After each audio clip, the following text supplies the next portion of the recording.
Hello and welcome to Film du Siècle, the film and media channel focused on all things 90s and 2000s. This week, Seb and Olly will be discussing Mortal Kombat.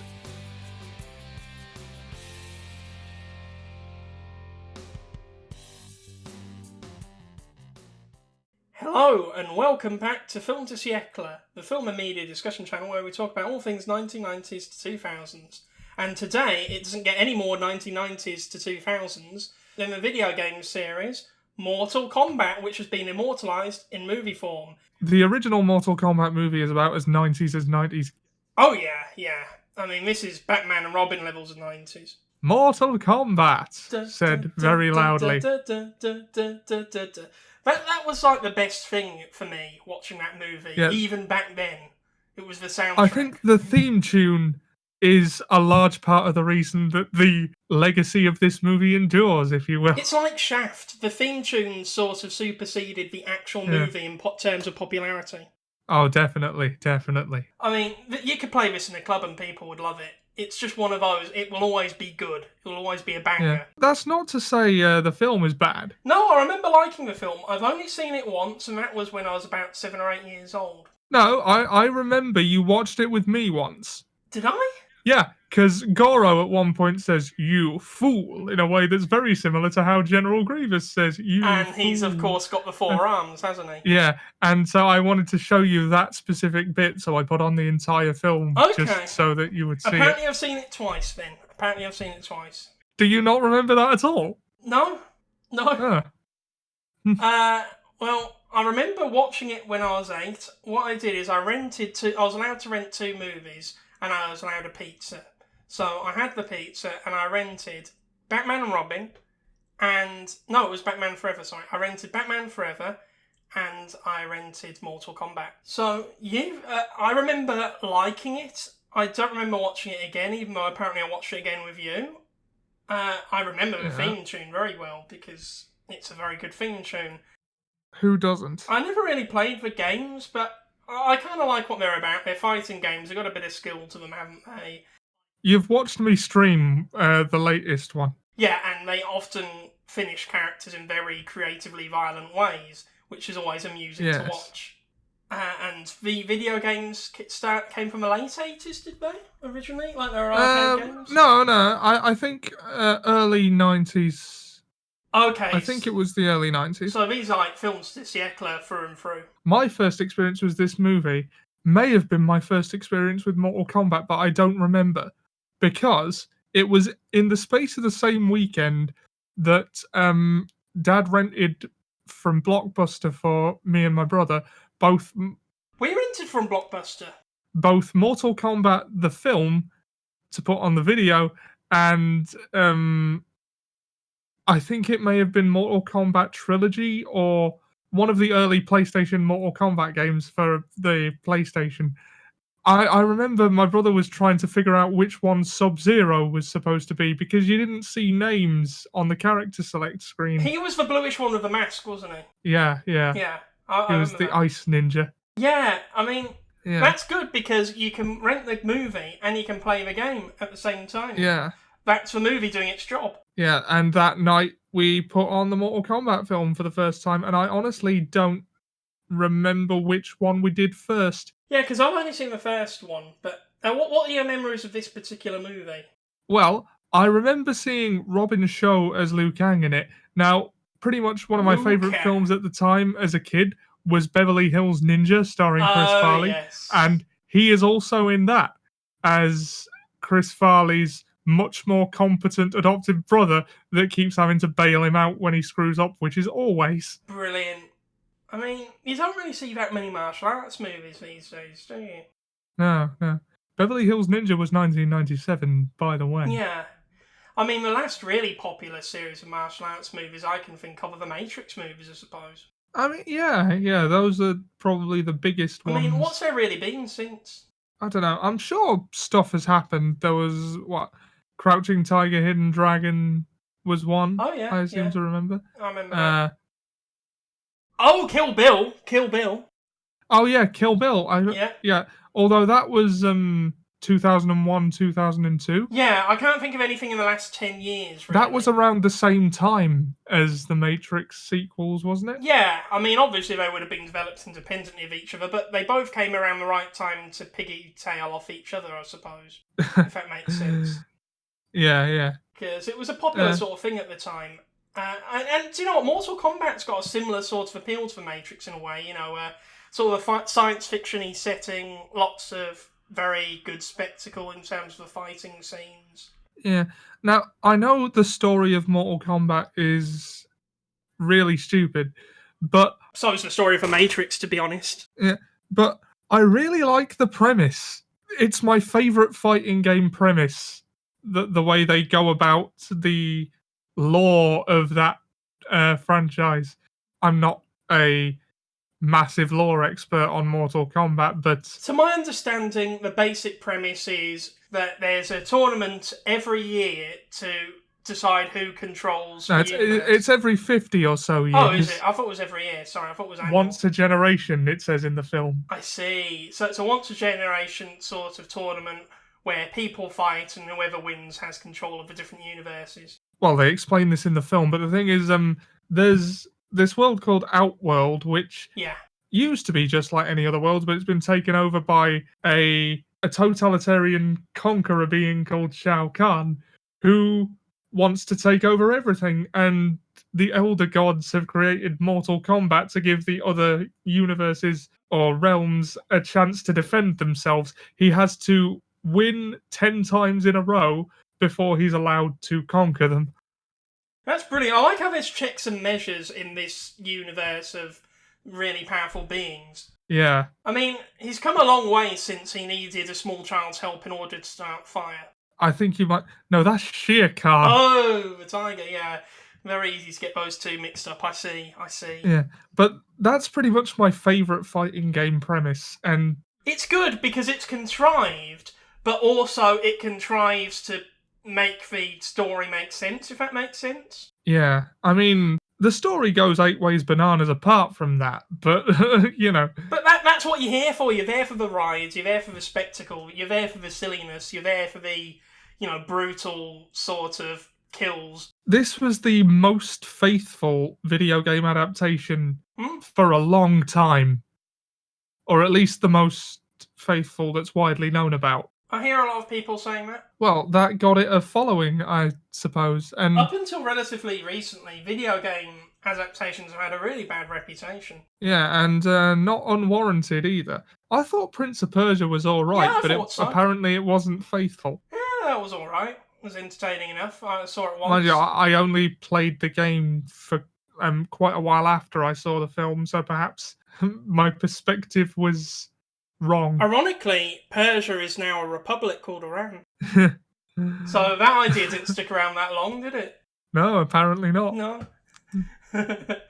Yeah. So, to my knowledge, the movie, or at least maybe the movies, I don't know, are considerably less gory than the video games. Oh yeah, by a wide margin, and I don't think that's a bad thing.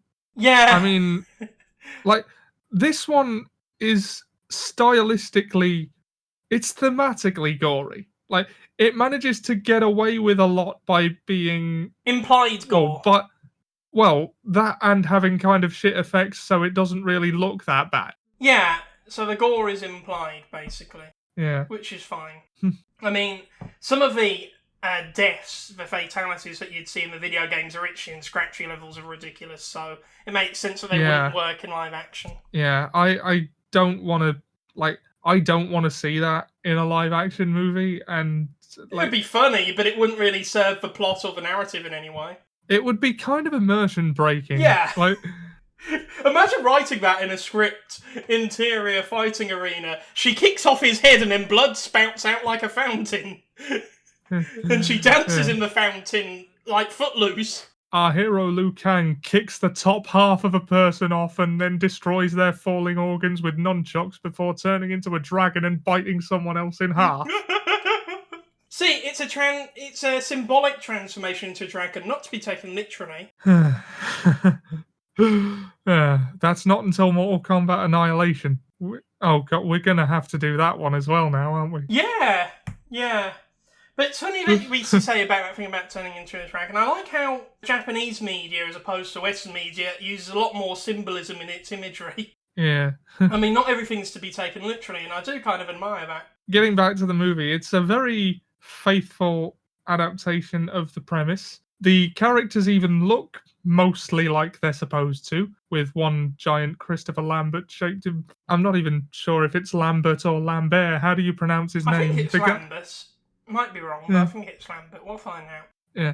He doesn't exactly look like Raiden is supposed to, but apart from that, Does he have the hat?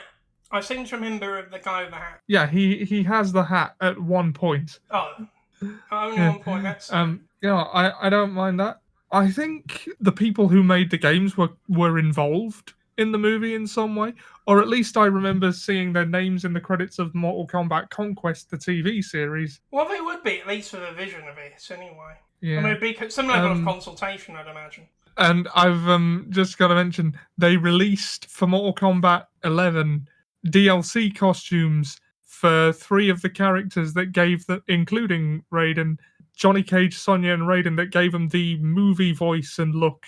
That's right. I remember you showing me. Although I remember remarking that it's strange how the Mortal Kombat franchise rarely uses the Mortal Kombat theme song. Well, that's pretty much only for this movie. But it's like Spider-Man.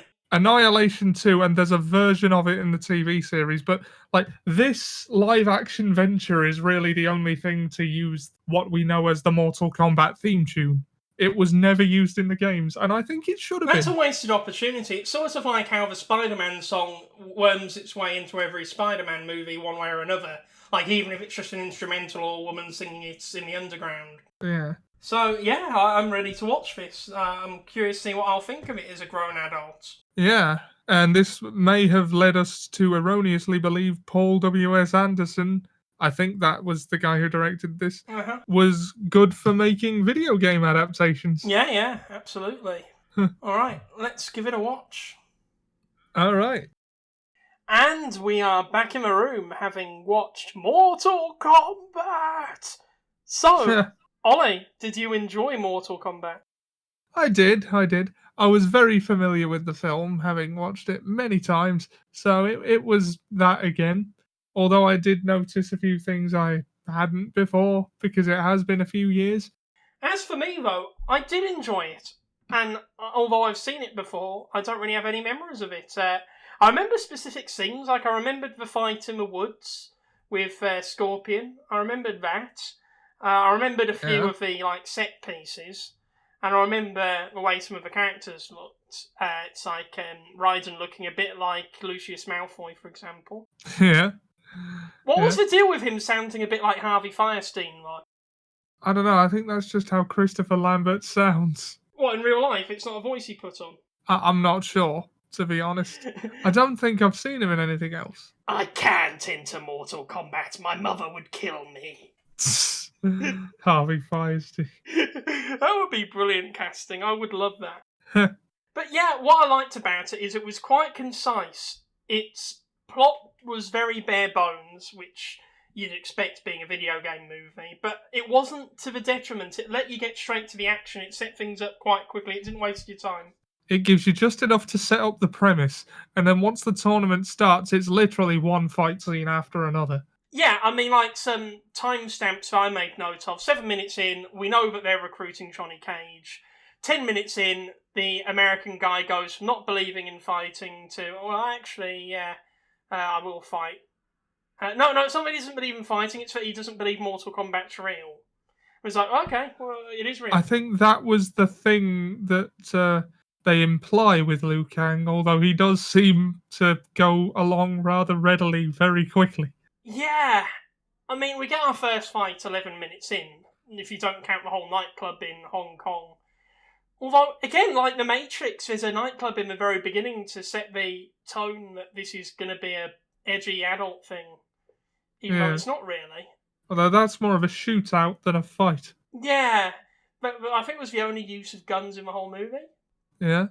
Yeah. So 11 minutes in, we've got both our sort of main characters established and who they are, what they want, what they're going to do.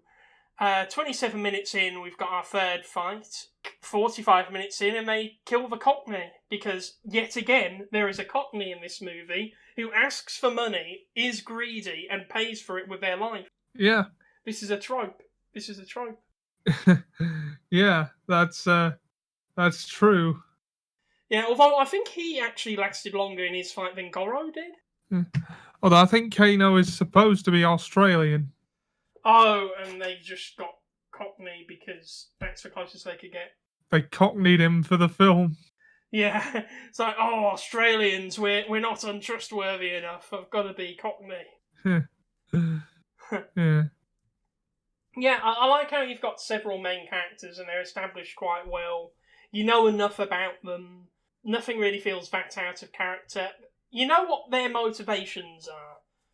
Although, at the beginning, it's weird how this, badass actor who's clearly very popular and has a lot of fans takes it to heart that a newspaper is accusing him of being a phony.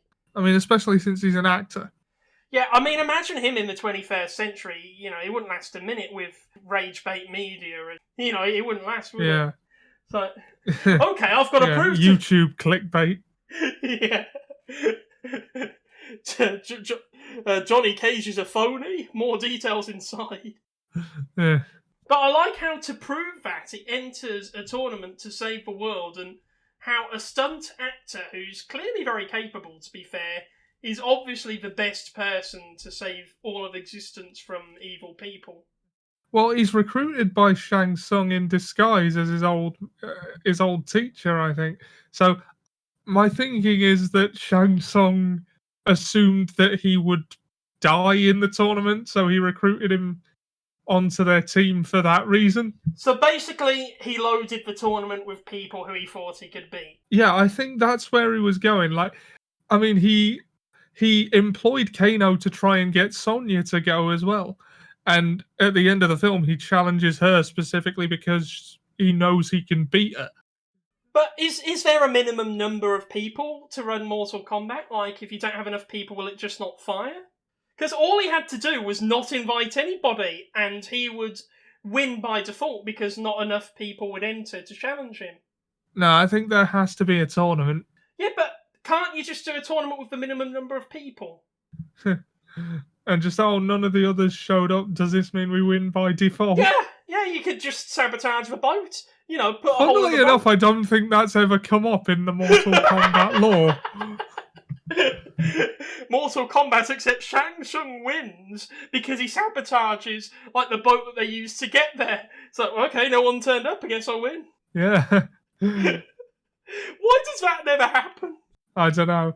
I think the Elder Gods organising the tournament, well, the Elder Gods who watch over everything would probably take umbrage with that. Yeah, but he couldn't prove it, could they? It's like, well, prove that I sabotaged the boat. Well, you know, it's an old boat. It could have sprung a leak. There's so many ways that he could have won. It's like, oh, I know, I'll invite these people because I bet they're well weak. What, they're going to beat me? I shouldn't have invited them. Yeah. Do you think he just read the newspaper and believed it?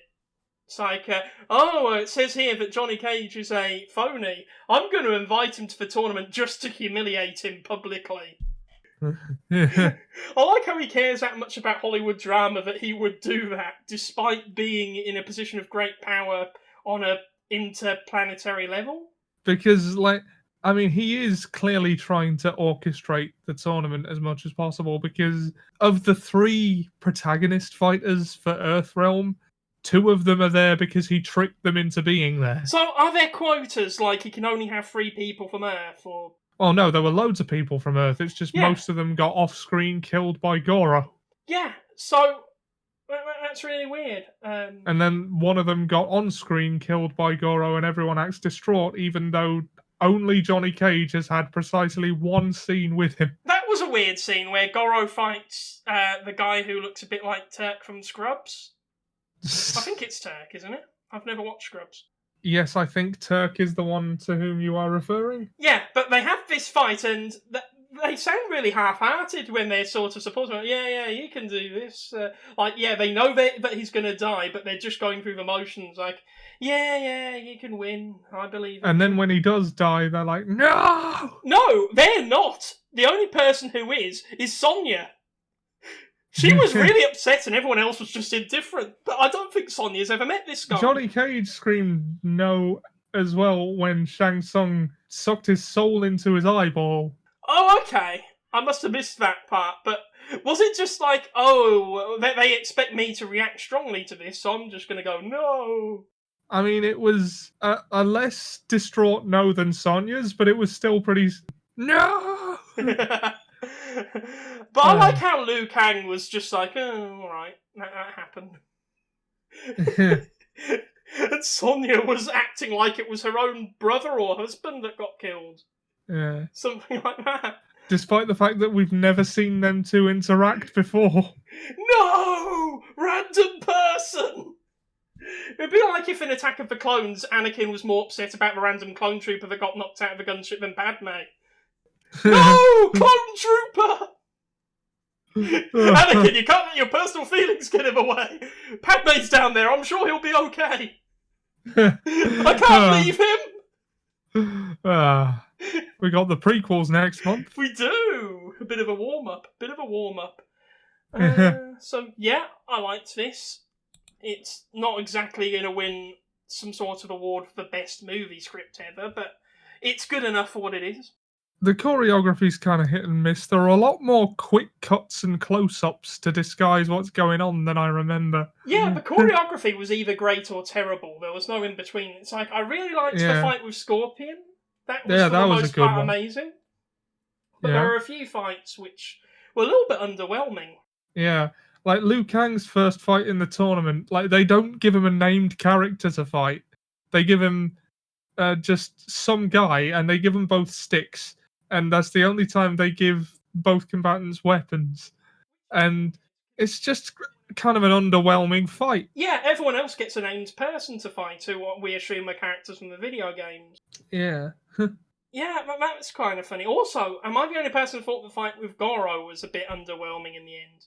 Yeah, well, it was a big CGI, man, and the technology at the time was limited. I mean, that was on them. They could have just strapped some arms to a guy. Yeah, although that the beginning of that fight was the comic relief part. Yeah, I laughed out loud. I did. I did. He just not punches him.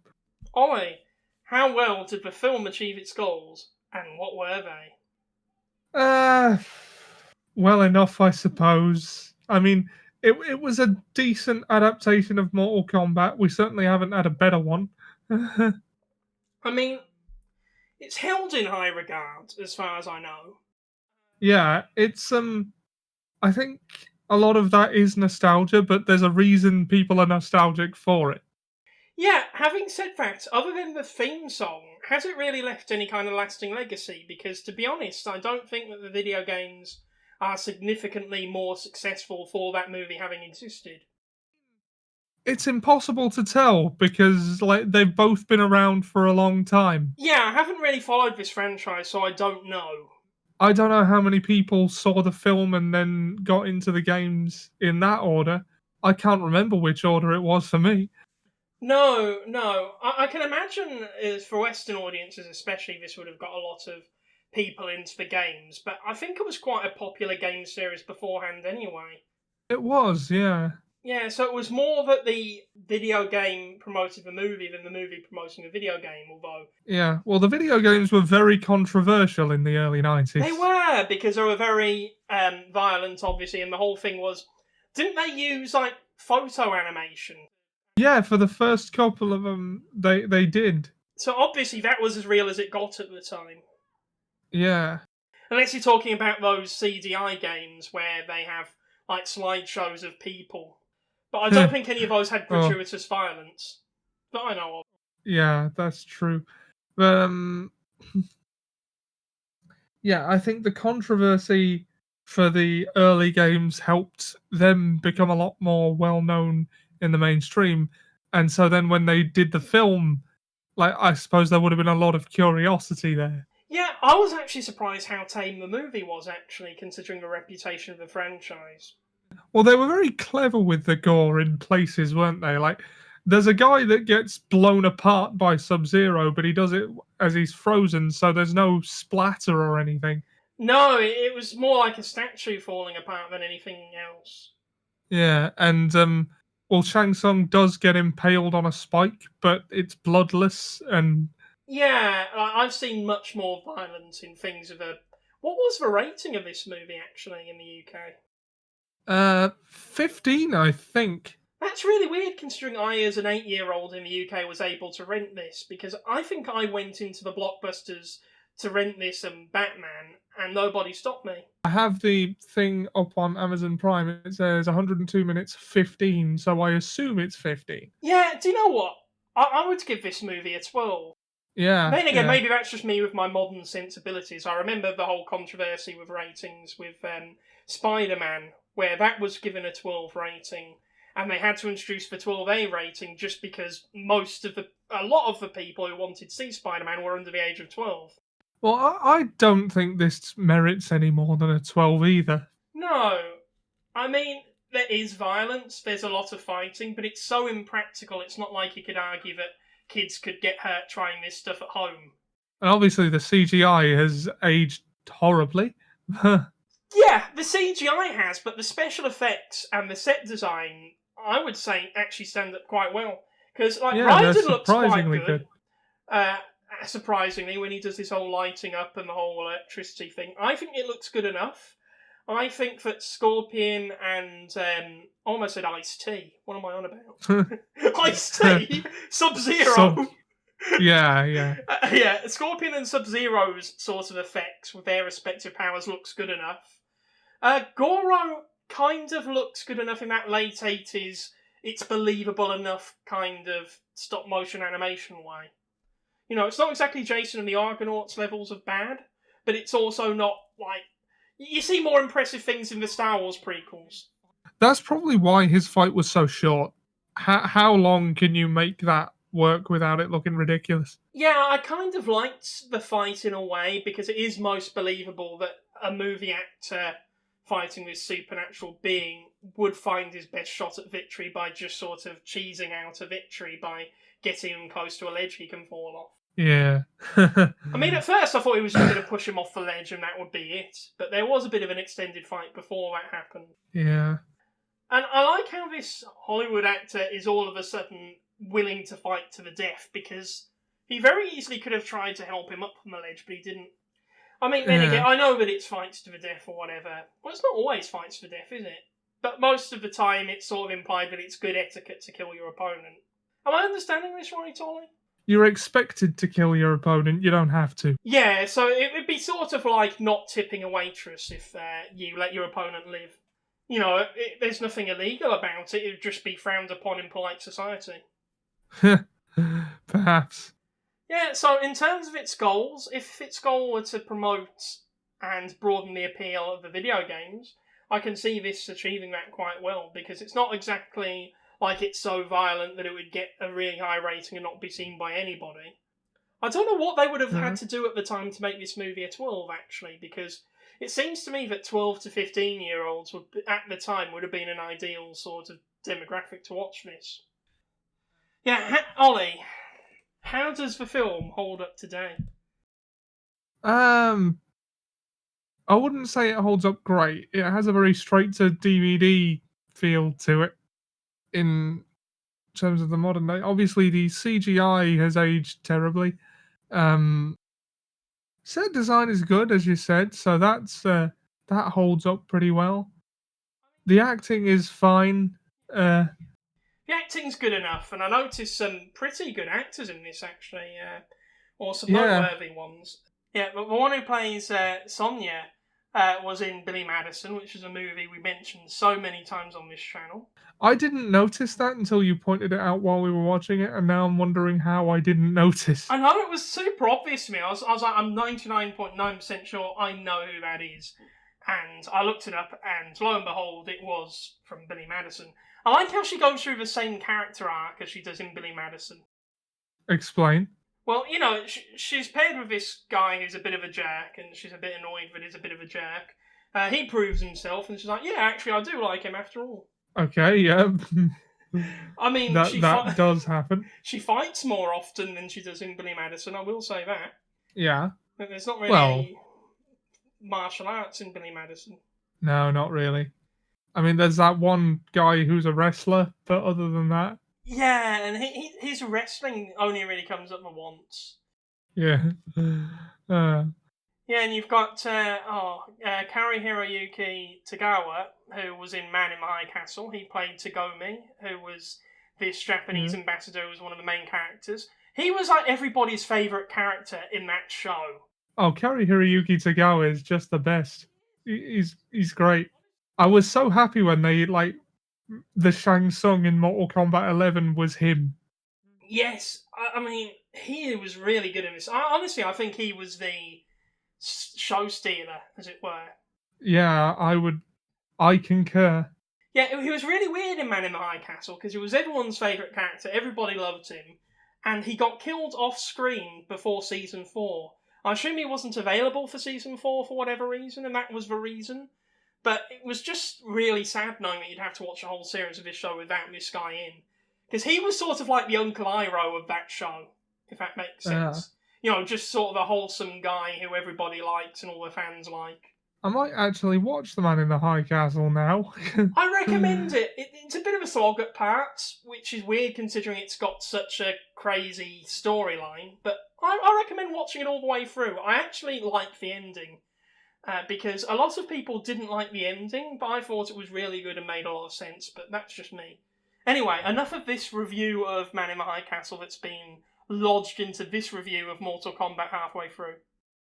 Yeah. In terms of whether this movie held up or not, I feel like there's a lot you can learn from this movie narratively and how simple it was in establishing basic character beats and arcs.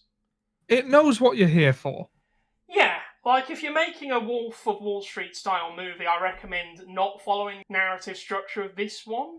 But if you're making a much simpler movie with a lot of fighting, I think this does that well because it feels very much like a video game in that there's basically contrived reasons why people have to fight, but that's okay because that's what you're here for. Yeah. I always like that about the Injustice video games as well. It's a bit dumb in places, like when Scorpion drags Johnny Cage to, I assume, the Netherrealm, because that's what he does. It never explains how he get. He Kamui yeah, him, like Obito. Yeah. It doesn't explain how he got back, and also when Scorpion rips off his face like Robbie Williams in the Rock DJ video, and he explodes soon after, a signed photo of Johnny Cage flies down over what would be his remains, and it says, "To my greatest fan, Johnny Cage." And it's not made clear whether Johnny Cage wrote that on a photo of himself that he keeps on his person and dropped it there as sort of a calling card, or if Scorpion in life was a big Johnny Cage fan and carried that around with him.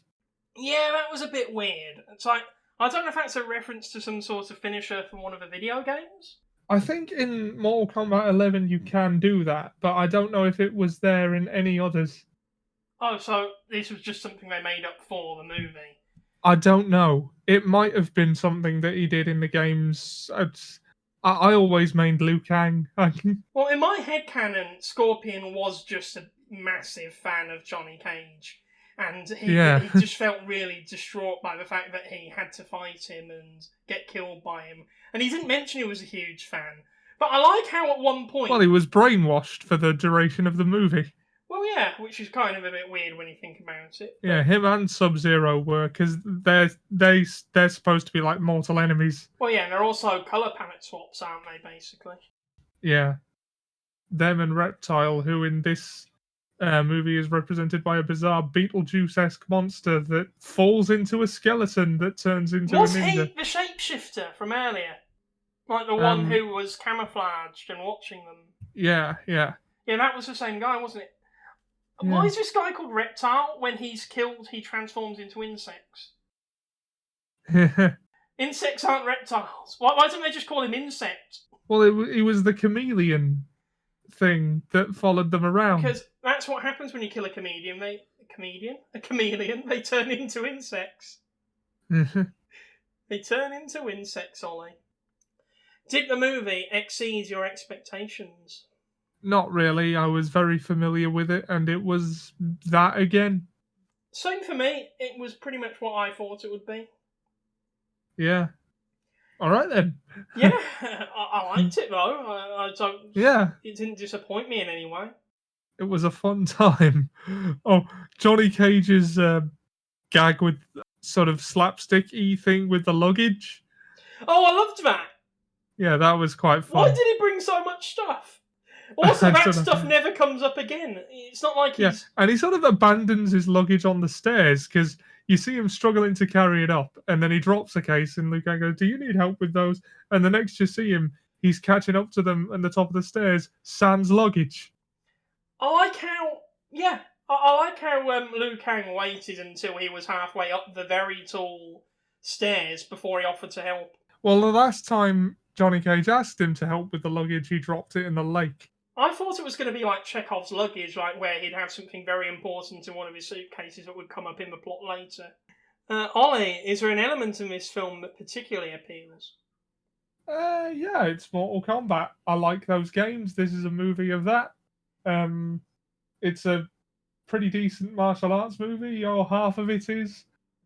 So you're saying it being a movie version of the franchise that you like is the part that appeals to you? It would have been a draw at the time. Well, as I say, I was introduced to the film and the games at more or less the same time. Subsequent watches of the film, perhaps when I didn't remember it so well, were because I like the games. Yeah. Yeah. If I were to choose one element that particularly appealed, I would say the soundtrack. Yeah, the soundtrack is definitely a high point. And I'm not just talking about the song, because that is like the part that everybody loves and everyone remembers. No, in general, it's a really good soundtrack for what it is. Yeah, and it always fits for the moment. Like, I like the theme whenever Goro appears. I like just the atmospheric music. Another thing that I thought was particularly good about this movie was the colour palette. It got a bit dark at parts to the point where you can really see what was going on, but I think it's just because it's a sunny day here. But generally speaking, the locations and the colours of the sets all lent itself well. Stuff. I mean, there was something very Pirates of the Caribbean ride in a good way about some of the sets. So it's aesthetically pleasing? Yeah, aesthetically pleasing is probably a more succinct way of conveying what I'm trying to say. Another thing I quite like is the shooting locations with the beach. I mean, I don't know if they filmed this in Thailand or Indonesia. It looked a bit like it could have been. Just judging by the islands, and I'll look this up for myself a bit later, but wherever they picked fit it really well. Yeah. Because it was obviously filmed on Earth, but it could give you the feeling that it's someplace far away. Yeah. Was the film received appropriately at the time? I'm going to go out on a limb and say probably, even though I don't know. I can't imagine it did that well with critics, because it is schlock. But so is everything we review. There is a prevailing trend, yes. Dunstan checks in has entered the chat.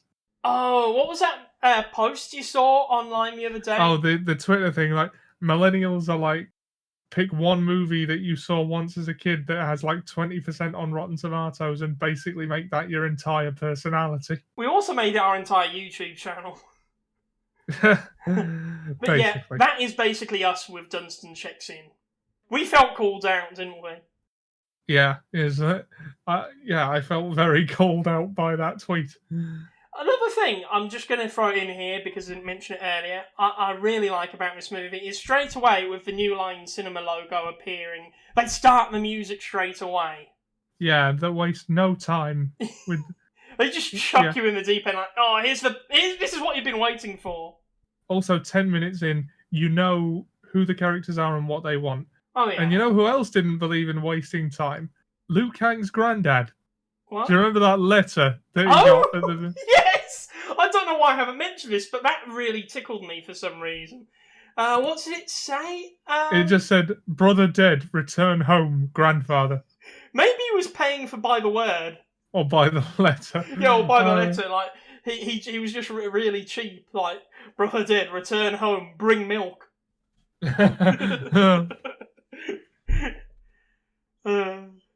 Yeah, it's just something about that opening made it feel like this would be really hype if this was a movie that you hadn't seen before and you were really looking forward to it. Yeah. Because if you're a big Mortal Kombat fan beforehand and you've just been to the cinema opening night and then that music starts as soon as the logo appears, you're going to be hype. Yeah, that's true.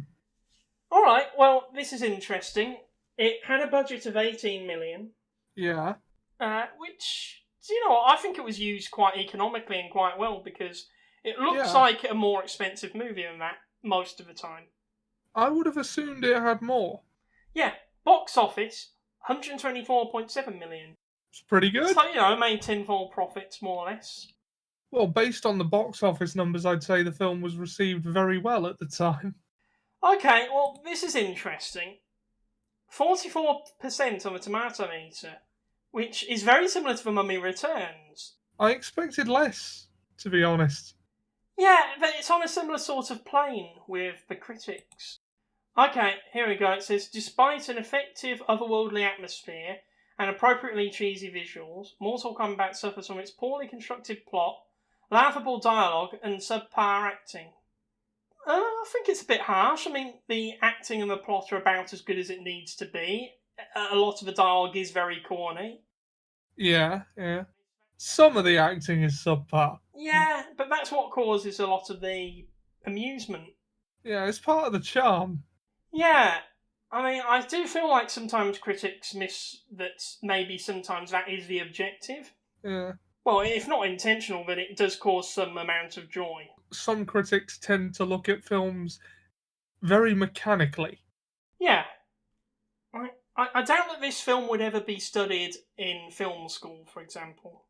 No. The soundtrack might, actually, but not the film. Yeah, the sound design in general was really good. Yeah, that was the strength of the movie, because the sound effects were all good. Yeah. Okay, the audience score's a bit more generous, though, Ollie, as you might expect. I expect it will be. Yeah, 57%. Yeah, it seems about right. Yeah, that's fair. I mean, it's nothing amazing, but it's pretty good, and as far as video game adaptations go, this is one of the best. Yeah. I know that's a low bar, but I think it's a much lower bar than it should be at this point, although we have had Detective Pikachu and Sonic the movie, which were pretty good. Oh, yeah. I mean, they're more soft adaptations than plot adaptations, though. I'm not even sure if Detective Pikachu counts as a video game adaptation, but Sonic definitely would. Well, yeah, Detective Pikachu was a video game before it was a movie, keep in mind. Oh, yeah, of course it was. I don't know what... I completely forgot that Detective Pikachu was its own game.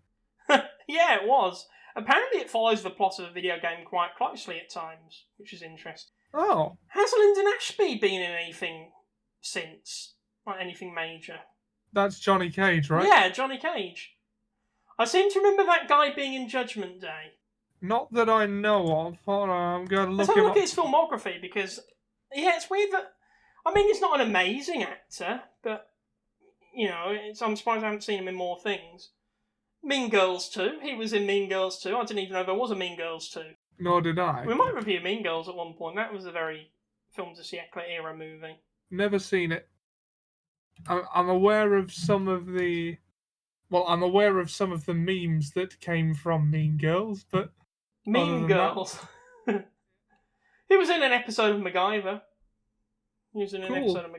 Good for him. And Teen Wolf, the show. Awesome. I've never seen Teen Wolf, the movie, you know. I haven't seen Teen Wolf the anything. So, do you think that the critics and the audiences have, given this movie the respect it deserves or doesn't? I think so. I mean, I didn't think it was ever going to do well with critics, because mechanically it's not a great film. No. It's sort of greater than the sum of its parts, in a way. Oh, Lyndon Ashby was in Iron Man 3. Was he? Okay. As a commander. Oh, yeah, the really prestigious role of the commander. I don't remember him in that movie, and I've seen Iron Man 3 many times. Neither do I. It's said that this guy's basically been relegated to being an extra. He doesn't reprise his role in the sequel. Only Robin Sho and I think only Liu Kang and Katana reprise their roles in the sequel. But didn't get Shang Tsung. Well, I suppose he dies, doesn't he, in this one? Yeah, he's not in the sequel. Yeah, because he was sort of the OG villain of the franchise, as far as I know. Well, he was always working for Shao Kahn. And The Tiger? well, No, I'm joking. Yeah. Mortal Kombat Annihilation is based on Mortal Kombat 3 in terms of story. I think the premises are reasonably close to what happens in the games. Find a game movie or whatever of Mortal Kombat 9 on YouTube if you want, because that was a remake of the first 3. Do you know, I might just do that because the cutscenes are quite watchable in the Mortal Kombat games, the more recent ones. Yeah. Okay, so would you care to sum up, Ollie? Yeah, Mortal Kombat, the movie, is a bit of a cult classic, and deservedly so, in my opinion. Yeah. It's not brilliantly written or acted, but a lot of the design is really good. Half of the choreography is really good. It's a fun time. Yeah, I agree. And the soundtrack slaps. Yeah, it was entertaining enough. I kind of like it. Yeah. So if I were to sum up, I'd say I enjoyed it. The fights were pretty good. There was a lot of eye candy in terms of some of the visuals, the non-CGI Even when visuals. it's not good, it's still entertaining. Exactly. And the dialogue was fun. The chemistry between the three main characters was pretty decent, I think. All in all, a decent way to kill an hour or two. Yeah, exactly. Don't expect it to be The Godfather, but you know, if you're going in wanting a bit of a cheesy laugh with a few friends and watching a silly movie, then, you know, that's fine. Cool. And it's probably not too violent for, like, young teenage children either, so probably worth showing it to them. But if you're watching this now, the 2021 Mortal Kombat has either just come out or is just about to. Yeah. If you've watched that, please give us your thoughts on it. How does it stack I'm up to looking the forward original? to that one. Yeah, me too. Yeah, let us know how you think it stacks up to the original, what you think of the new one. So, thank you for watching anyway. I do wish Robin Sho had appeared in more stuff, because I know him from this and Beverly Hills Ninja, and very little else. I thought he was quite good in both of those. What, you don't remember him from the famous Death Race franchise? Never seen it. Neither have I. I think he's only been in 5 movies since Beverly Hills Ninja. But yeah. This is a good film. Well, it's a fun film. You won't be bored, which, after all, is the point. Anyway, thank you for watching. Please subscribe and like this video. Let us know what you think. Interact with us and share it about if you like. Please. I mean, we won't tell you what to do, but we'd appreciate it if you did. We will see you again next week for a review of a film that I am hitherto unsure of the title of. Yeah, we'll see. We'll see. See you next week. Goodbye. See you next week.